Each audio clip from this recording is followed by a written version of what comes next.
कक्षा 7 के ए और बी के सभी बच्चे अपनी हिंदी की सहायक पुस्तक महाभारत निकाल लें।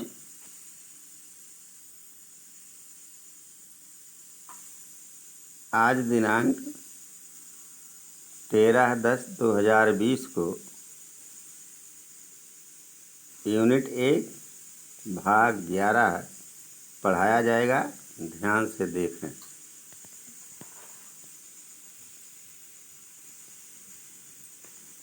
पांचों पांडव माता कुंती के साथ वर्णावत के लिए चल पड़े।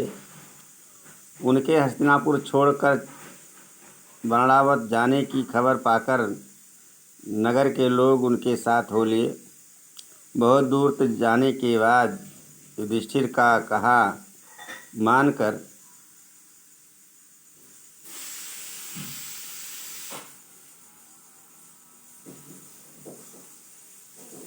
नगरवासियों को लौट जाना पड़ा।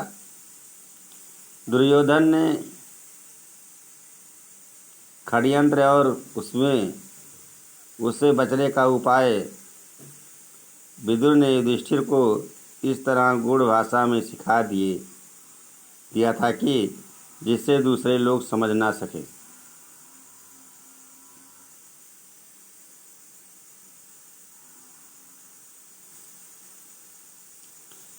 वर्णावत के लोग पांडवों के आगमन की खबर पाकर बड़े खुश हुए और उनके वहां पहुंचने पर उन्होंने बड़े ठाठ से उनका स्वागत किया।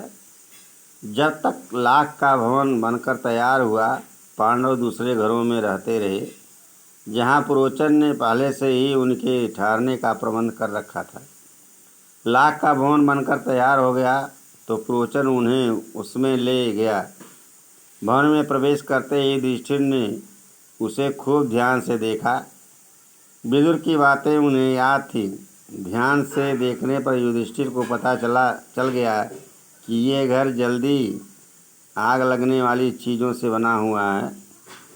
युधिष्ठिर ने भीम को भी यह भेद बता दिया, पर साथ ही उसे सावधान करते हुए कहा, यद्यपि यह साफ मालूम हो गया है कि यह स्थान खतरनाक है, फिर भी हमें विचलित नहीं होना चाहिए। पुरोचन की इस बात का जरा भी पता न लगे कि उसके षड्यंत्र का भेद हम पर खुल गया है।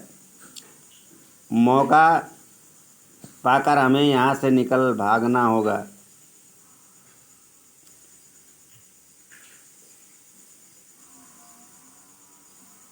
पर अभी हमें जल्दी से ऐसा कोई काम नहीं करना चाहिए जिससे शत्रु के मन में जरा भी संदेह पैदा होने की संभावना हो। युधिष्ठिर की इस सलाह को भीमसेन सहित सब भाइयों तथा कुंती ने मान लिया। वह उसी लाख के भवन में रहने लगे। इतने में विदुर का भेजा हुआ एक सुरंग बनाने वाला कारीगर वर्णावत नगर में पहुंचा। उसने एक दिन पांडवों को अकेले में पाकर उन्हें अपना परिचय देते हुए कहा, आप लोगों की भलाई के लिए हस्तिनापुर से रवाना होते समय विदुर ने युधिष्ठिर से सांकेतिक भाषा में जो कुछ कहा था, वह बात मैं जानता हूँ। यही मेरे सच्चे मित्र होने का सबूत है। आप मुझ पर भरोसा रखें, मैं आप लोगों की रक्षा का प्रबंध करने के लिए आया हूँ। इसके बाद वह कारीगर माल के में पहुंच गया और गुप्त रूप से कुछ दिनों में ही उसमें एक सुरंग बना दी। इस रास्ते से पांडव महल के अंदर से नीचे चारदीवारी और गहरी खाई को लांघकर सुरक्षित बेखटके बाहर निकल सकते थे। यह काम इतने गुप्त रूप से और इस खूबी से हुआ कि पुरोचन को अंत तक इस बात की खबर न होने पाई। पुरोचन ने लाख के भवन के द्वार पर ही अपने रहने के लिए स्थान बनवा लिया था। इस कारण पांडवों को भी सारी रात हथियार लेकर चौकन्ने रहना पड़ता था।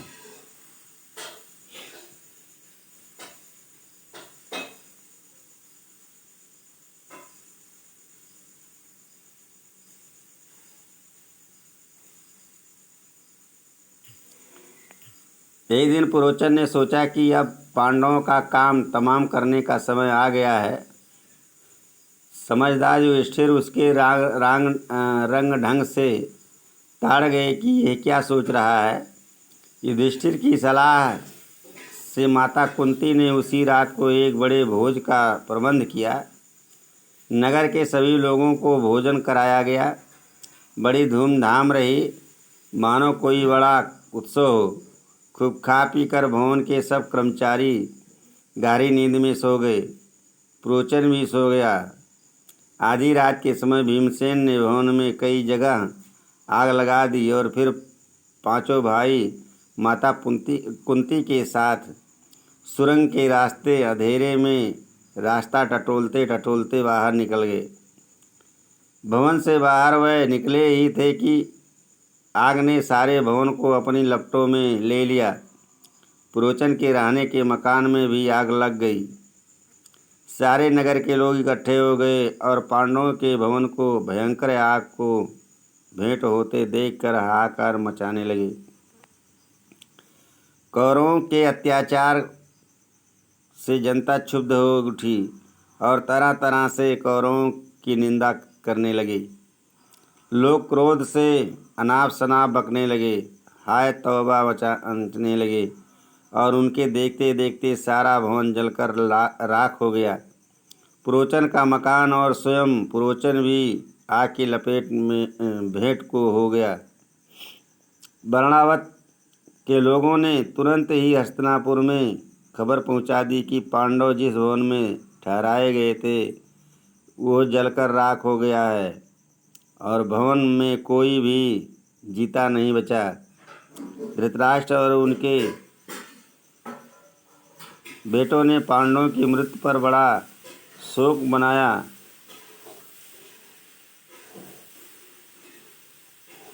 वह गंगा किनारे गए और पांडव तथा कुंती को जलांजलि दी। फिर सब मिलकर बड़े जोर शोर से रोते और विलाप करते हुए घर लौटे। परंतु दार्शनिक विदुर ने शोक को मन ही में दबा लिया, अधिक शोक प्रदर्शन न किया। इसके अलावा विदुर को यह भी पक्का विश्वास था कि पांडव लाख के भवन से बचकर निकल गए होंगे। पितामह भीष्म तो मानो शोक के सागर ही में थे, पर उनको विदुर ने धीरज बधाया और पांडवों के बचाव के लिए किए गए अपने सारे प्रबंध का हाल बताकर उन्हें चिंता मुक्त कर दिया। लाख के घर को जलता हुआ छोड़कर पांचों भाई माता कुंती के साथ बच निकले और जंगल में पहुंच गए।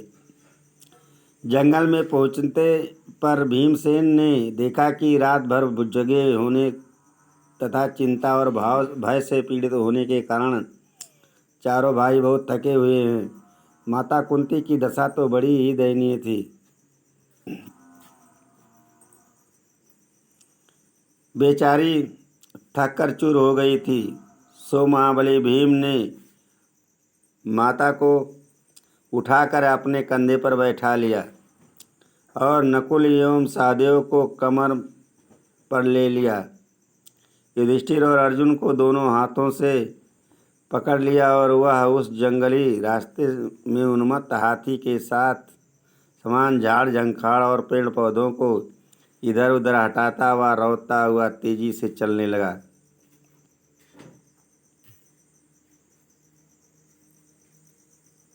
जब वे सब गंगा के किनारे पहुँचे तो वहाँ विदुर की भेजी हुई एक नाव मिली।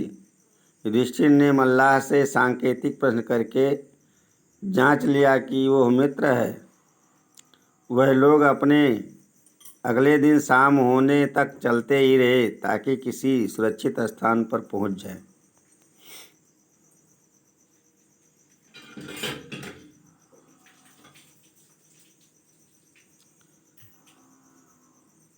सूरज डूब गया और रात हो चली थी। चारों तरफ अंधेरा छा गया। कुंती और पांडव एक तो थकावट के मारे चूर हो रहे थे, ऊपर से प्यास और नींद भी उन्हें सताने लगी।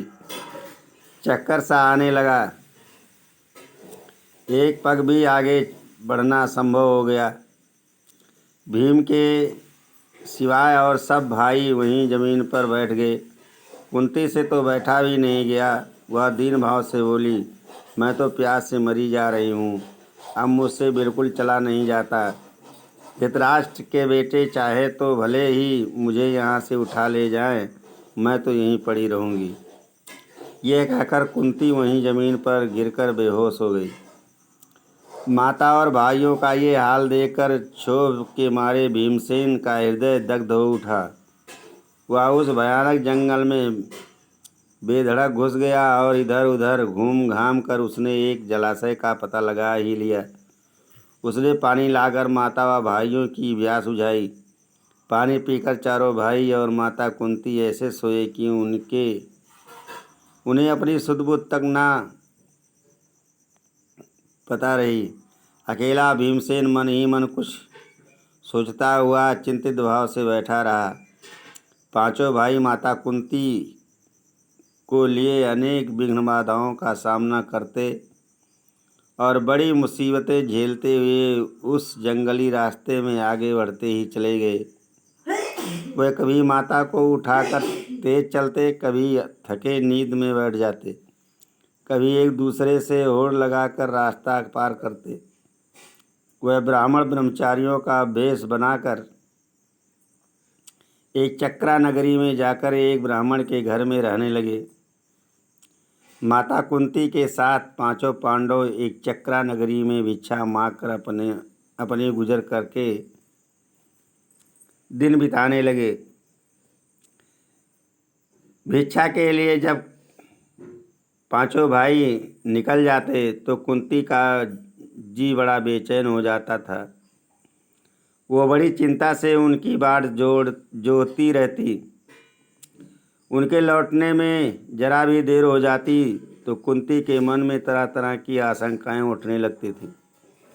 पांचों भाई भिक्षा में जितना भोजन लाते, कुंती उसके दो हिस्से कर देती।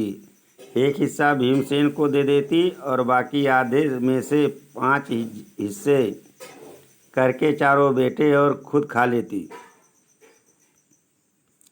इस पर भी भीमसेन की भूख नहीं मिटती।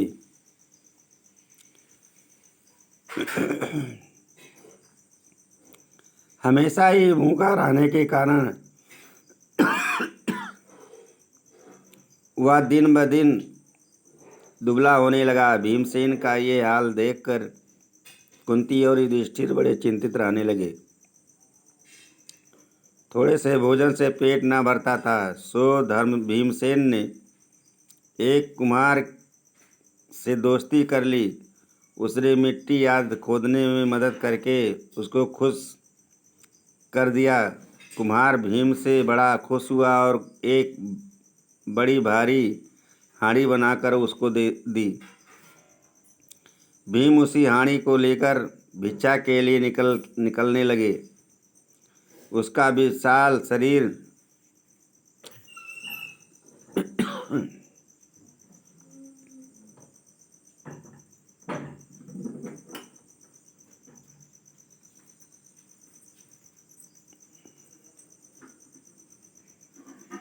और उसकी यह विलक्षण हांडी देखकर बच्चे तो हंसते हंसते लोटपोट हो जाते। एक दिन